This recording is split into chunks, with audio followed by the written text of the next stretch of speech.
While San Antonio could add a homestead exemption, there's also talk of increasing taxes.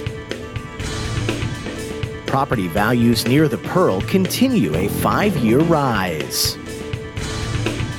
And a former San Antonio leader of a deadly pill mill gets 30 years in prison.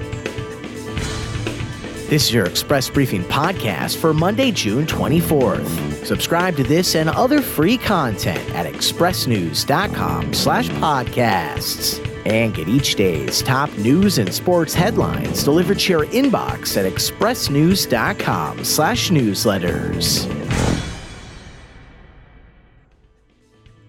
For the first time in recent memory, a San Antonio mayor has raised the specter of a tax rate increase, and it's the direct result of the Texas legislature's so-called property tax relief bill.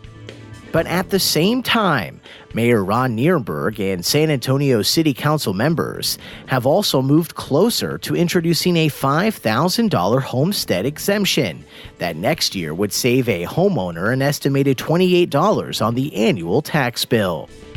Senate Bill 2, which limits how much additional property tax revenue local governments can collect before seeking voter approval, has city officials across the state considering the possibility of raising tax rates this year while they still can bring in needed revenue. But Friday, the focus of the San Antonio City Council's day-long budget session was to provide relief for taxpayers, namely through the homestead exemption, while the council also discussed expanding the city's existing offerings for homeowners older than 65 and those who are disabled. Today, as rendered necessary by a state-mandated July 1st deadline to propose an exemption, a special council session is scheduled in order to further discuss exemption options and take a vote. A city exemption would augment other relief already on the way from the legislature, which passed a separate state law this year that infused billions of dollars into the public school system to offset their growing reliance on taxes. The city accounts for just 20% of the average San Antonio's property tax bill, while the bulk of the bill, roughly half, is devoted to school districts. While San Antonio is the only one of Texas's largest 5 cities that doesn't offer a city homestead exemption, its tax rate is lower than all but one of those municipalities. The city currently offers a $65,000 exemption for senior homeowners and a $12,500 exemption for those who are disabled. It also freezes valuations for seniors.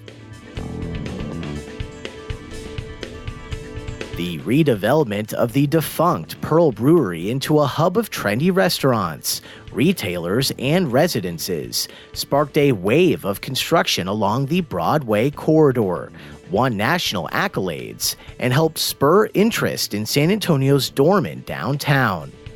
But for the Pearl's neighbors, the mixed-use development meant higher property values and rising tax bills.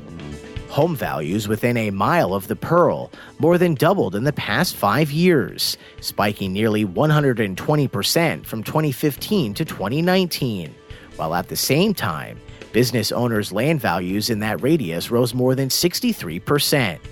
In all, property values within a mile of the Pearl surged 73% since 2015. Homeowners who think of their houses as a long-term investment may welcome the dramatic increases, especially if they have the financial wherewithal to easily pay the higher tax bills.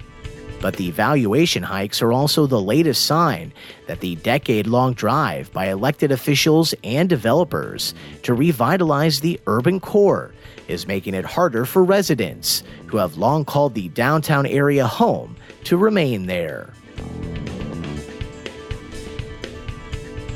And a former San Antonian who pleaded guilty to cranking out thousands of fake prescription pills laced with deadly fentanyl is facing 30 years in federal prison and a $14 million judgment that his attorney says he can't pay.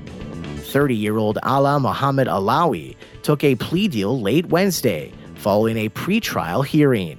An Iraqi native who served as an interpreter for U.S. military forces, he was granted U.S. residency because of his help, only to become the ringleader of a San Antonio pill mill that produced the fake meds. Alawi has pleaded guilty to conspiracy to possess with intent to distribute 400 grams or more of fentanyl, causing serious bodily injury and death, using or possessing a gun during a drug crime, and conspiracy to launder money. He says he sold thousands of drug-laced pills between September 2015 and June 2017, including some used by a U.S. Marine who died from a fentanyl-related overdose. As part of the deal, Alawi agreed to be sentenced to 30 years in federal prison instead of a potential life sentence. Among other items, he also agreed to a $14.3 million judgment, an amount the feds say his ring made on the sales of pills.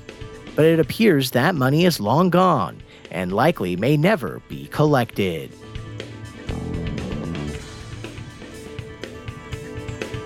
And that's your daily San Antonio Express briefing for Monday, June 24th. Subscribe to this and other free content at expressnews.com/podcasts.